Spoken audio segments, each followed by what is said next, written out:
13 vittime, la cerimonia sopra Passo Fedaia a Canazei, commozione dei familiari, posata una targa in ricordo delle vittime, il parroco facciamo memoria non per torturarci o riaprire ferite. Lutto a Favaro Veneto per la morte del 59enne caduto ieri mattina da una parete di roccia nel Bellunese, si faceva ben volere da tutti il ricordo della comunità. 52enne operaio resta con il braccio schiacciato nel torno in un'azienda metalmeccanica di Pove del Grappa, l'uomo grave in ospedale rischia di perdere l'arto. A Padova un 21enne aggredito da un gruppo di 14 anni dopo essere uscito dal supermercato. Il padre del ragazzo mostra i lividi del figlio, l'amarezza, fa male siano così giovani. Denunciata per danno erariale una collaboratrice scolastica di Lonigo che alla sera lavorava anche come barista, maxi multa anche al titolare dell'esercizio commerciale. Ennesimo attacco da parte del lupo ai danni di un gregge di pecore, ha chiesto al pago 6 animali uccisi in una notte, erano tutti in un recinto antipredatore ma non è bastato. CIA Belluno chiede un piano di contenimento. Più di 8.000 treni all'anno partiti verso tutta Europa, 5 gru per scambio intermodale. L'Interporto di Padova festeggia i 50 anni inaugurando il nuovo impianto fotovoltaico. Chiusa con successo la 3 giorni di concerti di Laura Pausini a Venezia, nonostante le polemiche. Intanto si avvicina la festa del Redentore, a Mestre tutto pronto per il concerto dei pinguini tattici nucleari. Buonasera e ben ritrovati con l'edizione del Veneto dei nostri telegiornali, questi i titoli, ma come ogni lunedì in primo piano il sondaggio di questa sera. Si parlerà di politica, un terzo mandato per Zaia è la domanda alla quale vi chiediamo di rispondere come sempre con una chiamata gratuita ai numeri che vedete in sovraimpressione nella nostra grafica. L'esito del sondaggio verrà reso noto nel corso di Ring, l'approfondimento di prima serata condotto dal vice direttore Ferdinando Avarino, che andrà in onda come sempre a partire dalle 21:15.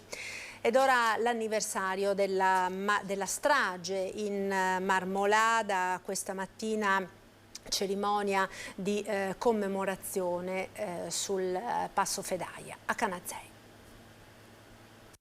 Davide, Emanuela, Erika, Filippo, Gianmarco, Liliana, Martin, Nicolò, Paolo, Pavel, Tommaso sono con noi e vi incitano ad andare avanti. La voce rotta dalla commozione, lo sguardo rivolto a familiari e parenti chiusi in un dolore che non si può spiegare, protetti dai soccorritori oggi come un anno fa.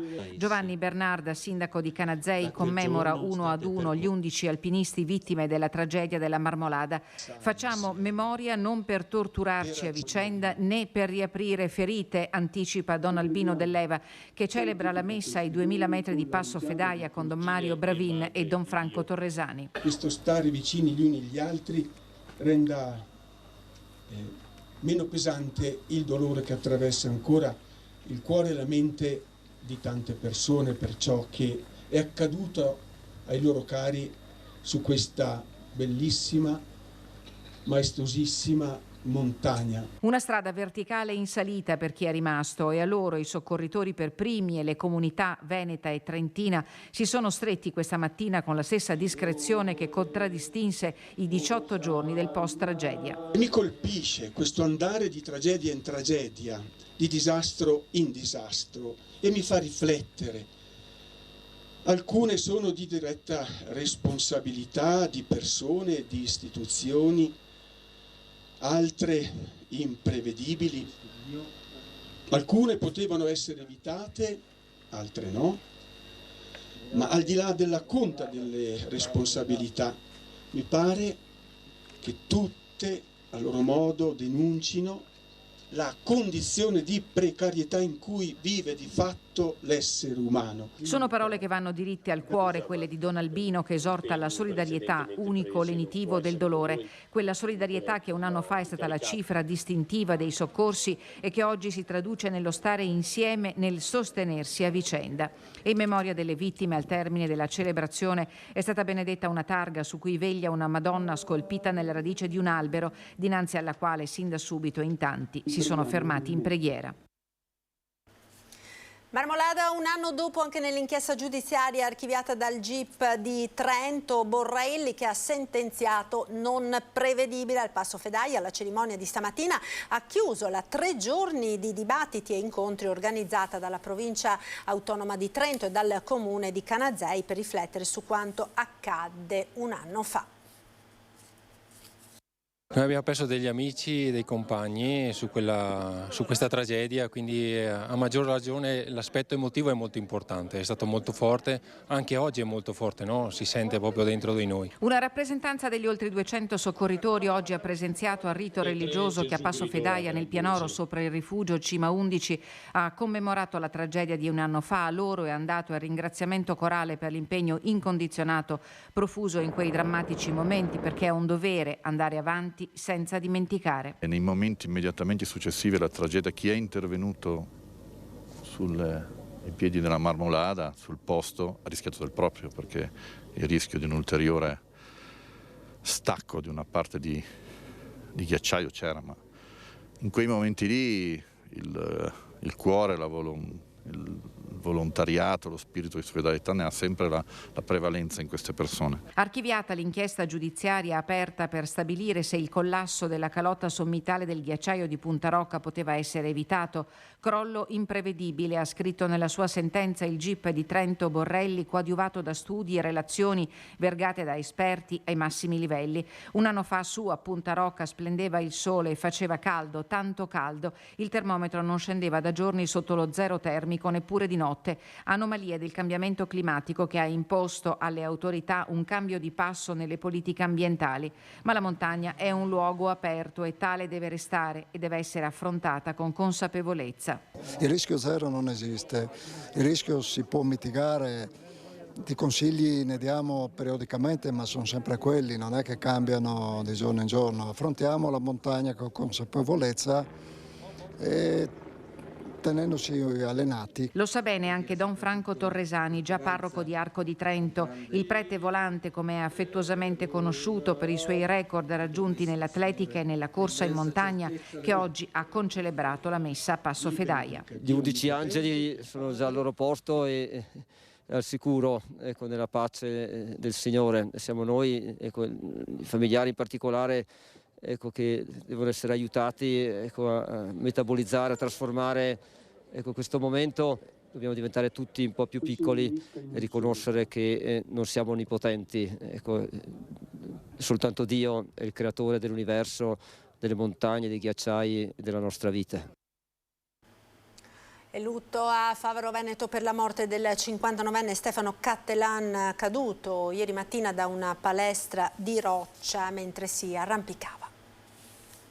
È una notizia che ci ha profondamente scosso, siamo molto vicini alla famiglia, vogliamo mandare un messaggio di cordoglio e di vicinanza e porgere le nostre più sentite condoglianze. È una tragedia. La comunità di Favaro Veneto è scossa per la morte del 59enne Stefano Cattelan, caduto ieri mattina da una parete di roccia in Valle di Schievenin nel Bellunese, un luogo frequentato dagli appassionati di arrampicata.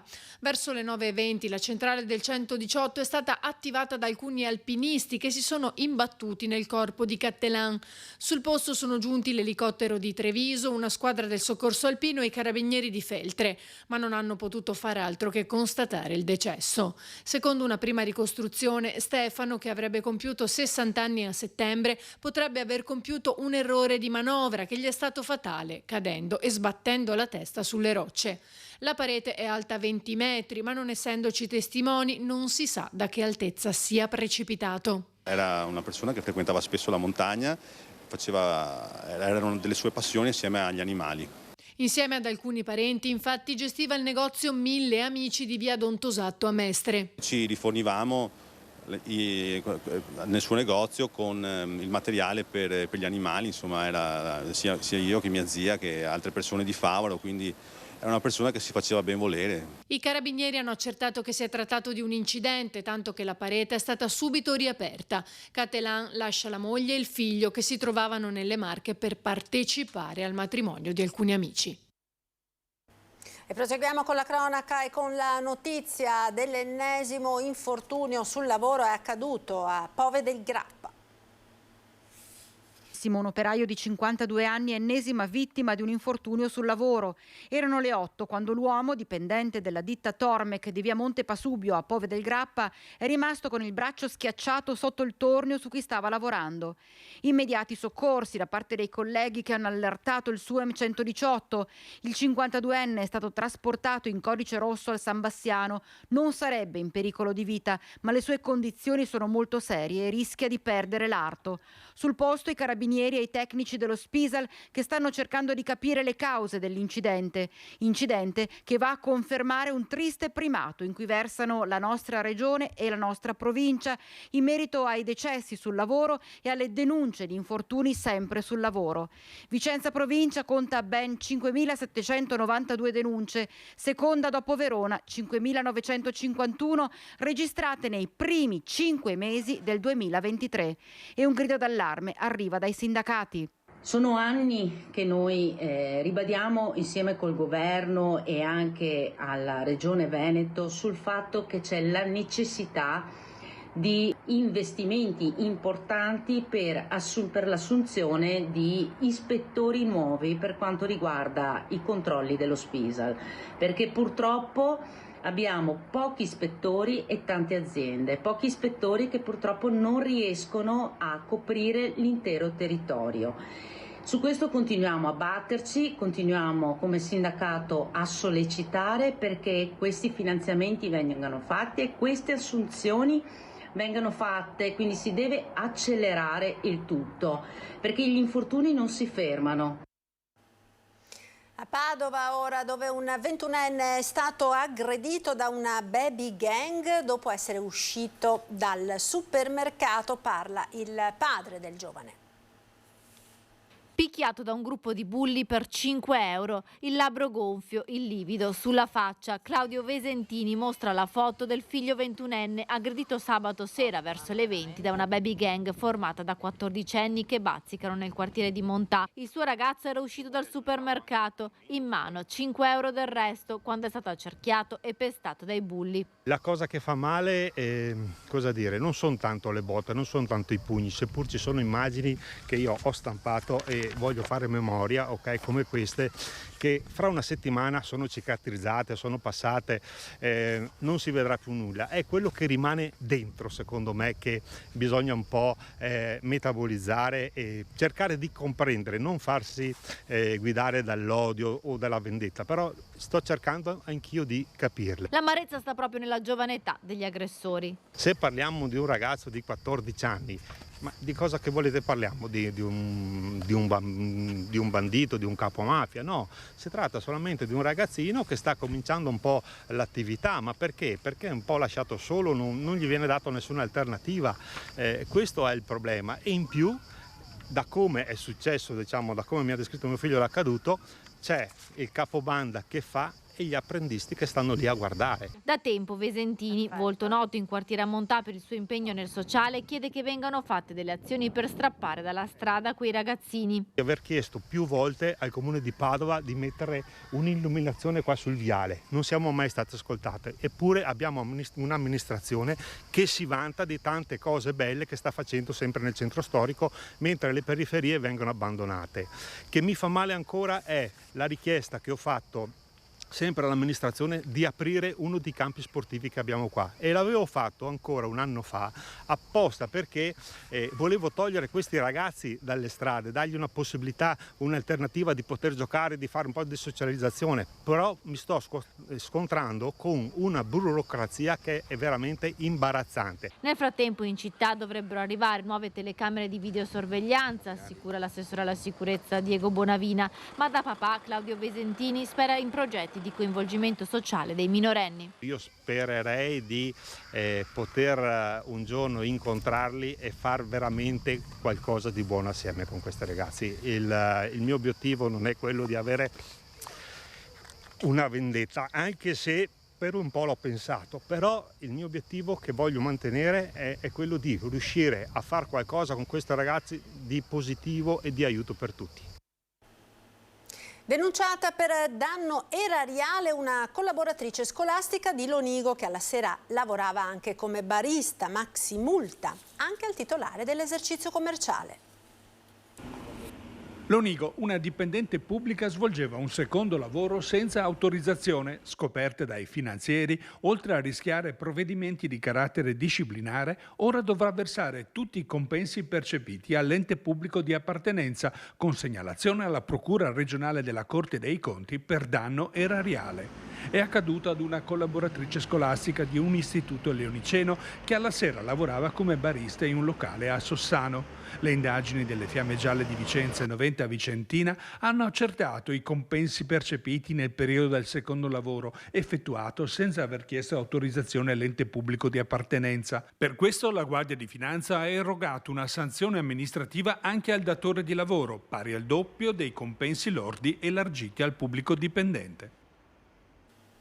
Ennesimo attacco da parte del lupo ai danni di un gregge di pecore, acchieste dal pago nella notte tra sabato e domenica. 4 quelle morte immediatamente a causa delle ferite riportate, 2 invece ritrovate agonizzanti sono state soppresse dal veterinario. Per i gravi traumi riportati l'aggressione è avvenuta su un pascolo molto vicino al centro della frazione. Il gregge stava all'interno di un recinto antilupo realizzato secondo le linee guida stabilite dalla Regione del Veneto, commenta l'allevatore Adrian Pedol. Davvero non so più in che maniera proteggere le mie pecore da queste continue predazioni, dice. I grandi predatori vanno educati a rimanere distanti dai centri abitati e dalle greggi, sottolinea la CIA di Belluno. Auspichiamo che nel bellunese si arrivi presto ad un piano di contenimento del lupo. Ed ora ci fermiamo per qualche istante di pubblicità. A tra poco.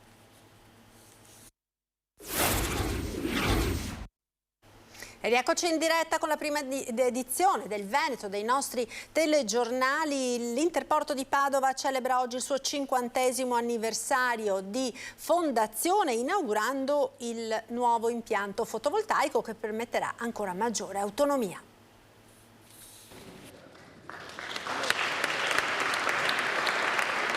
Un taglio del nastro virtuale per il nuovo sistema fotovoltaico dell'Interporto padovano, dall'Aula Magna del Bo alla zona industriale, per rendere l'hub padovano ancora più sostenibile. È sempre più green, perché oltre a questo sistema nuovo che andiamo oggi a inaugurare, oltre a produrre l'energia la immagazzina, perché l'uso dell'energia poi occorre anche la notte quando i pannelli non producono. Questo sistema ci permette di essere H24 autosufficienti. Alla presenza del ministro dell'Ambiente Gilberto Picchetto Frattini si è dato il via a una nuova modalità di accumulo di energia per rendere sempre più concreta la svolta ecologica. È un passo fondamentale perché l'autoconsumo anche, è un passo fondamentale perché è l'iniziativa privata che si rende conto che è un vantaggio creare energia. Noi dobbiamo creare questa consapevolezza e naturalmente questo stimolo di interesse. L'Interporto celebra 50 anni di attività e lo fa salutando gli ex presidenti. Ci ha lasciato il cuore all'Interporto. All'inizio non voleva neanche andarsene. Fa utile ogni anno, incrementa la propria attività, fa 8.500 treni all'anno. Pensate, 8.500 treni per 25-26 container, vuol dire se non facesse questo mestiere, se si bloccasse teoricamente, bloccherebbe il Veneto. Tra i principali interporti d'Italia, quello padovano vuole coniugare logistica e sostenibilità. Abbiamo puntato molto sullo sviluppo intermodale, abbinato alla realizzazione di magazzini specifici per la movimentazione merci. Per noi la merce è il container o il semirimorchio. Anche la scelta di aggiungere lo spostamento di semirimorchi oltre ai tradizionali container è stata premiante. Una superficie di 1.100.000 metri quadri con oltre 300.000 metri quadri di magazzini, collocato tra i principali snodi che collegano l'est con l'ovest e il nord con il sud dell'Europa. Padova è un interporto strategico che negli anni veramente ha reso grande anche il Veneto, e insieme all'Interporto di Verona fanno veramente la differenza. Basti pensare che movimentano il 50% delle unità di trasporto intermodali di tutta Italia, quindi hanno un'importanza strategica per il Veneto, per l'Italia, ma anche a livello internazionale. Gli spettacoli ora chiusa con successo, nonostante le polemiche, la 3 giorni di Laura Pausini. Venezia si prepara ai prossimi appuntamenti. Al Parco di San Giuliano i pinguini tattici nucleari e poi la grande festa del Redentore. Ciao! Marco se n'è dato in orto. L'acqua alta e la pioggia non hanno fermato Laura Pausini e nemmeno i suoi fans. La 3 giorni in piazza San Marco si è conclusa ieri sera con un enorme successo di pubblico che, come le precedenti, ha registrato il tutto esaurito con 5.000 spettatori e 1.200 persone sedute ai caffè della piazza. La cantante ha celebrato l'avvio del suo tour mondiale attraversando, in occasione proprio della serata finale, la piazza con un'entrata trionfale, passando in mezzo ai fans vestita di rosso con fiaccole LED. Benvenuti a Laura Venezia. Non c'è discussione. Molti commenti positivi sui social, non solo da parte del pubblico ma anche di rappresentanti politici, in primis il sindaco Brugnaro, che ha elogiato le performance dell'artista. Non sono mancate nemmeno le critiche, come chi ha voluto evidenziare la potenza dello show, soprattutto dopo la segnalazione di distacco dell'intonaco arrivata venerdì da un commerciante allarmato per la potenza dei bassi durante le prove. I tecnici però non hanno rilevato cedimenti riferibili al concerto, tant'è che non è stato necessario allertare i vigili del fuoco o l'ARPAV come accade solitamente in questi casi.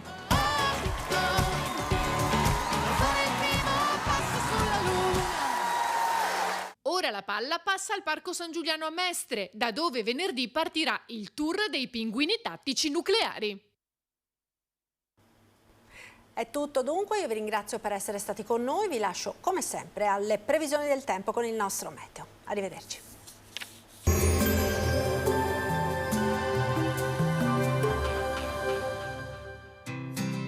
L'Unic Star, le uniche pagliette antibatteriche in commercio, prodotte anche per i marchi più importanti, sia nazionali che internazionali.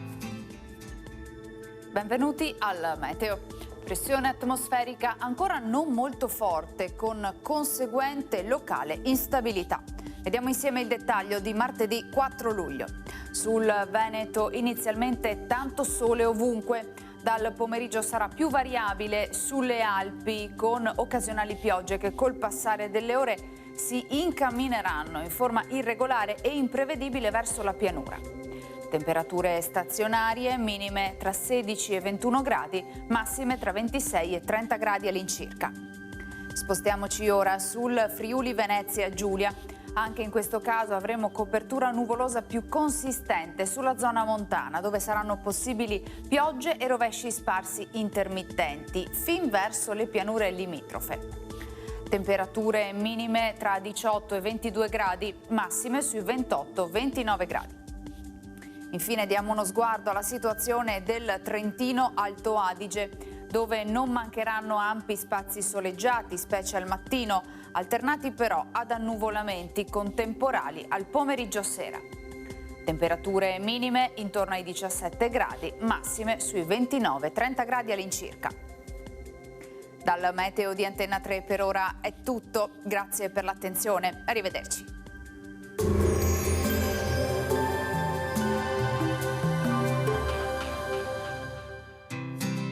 L'Unic Star, le uniche pagliette antibatteriche in commercio, prodotte anche per i marchi più importanti, sia nazionali che internazionali.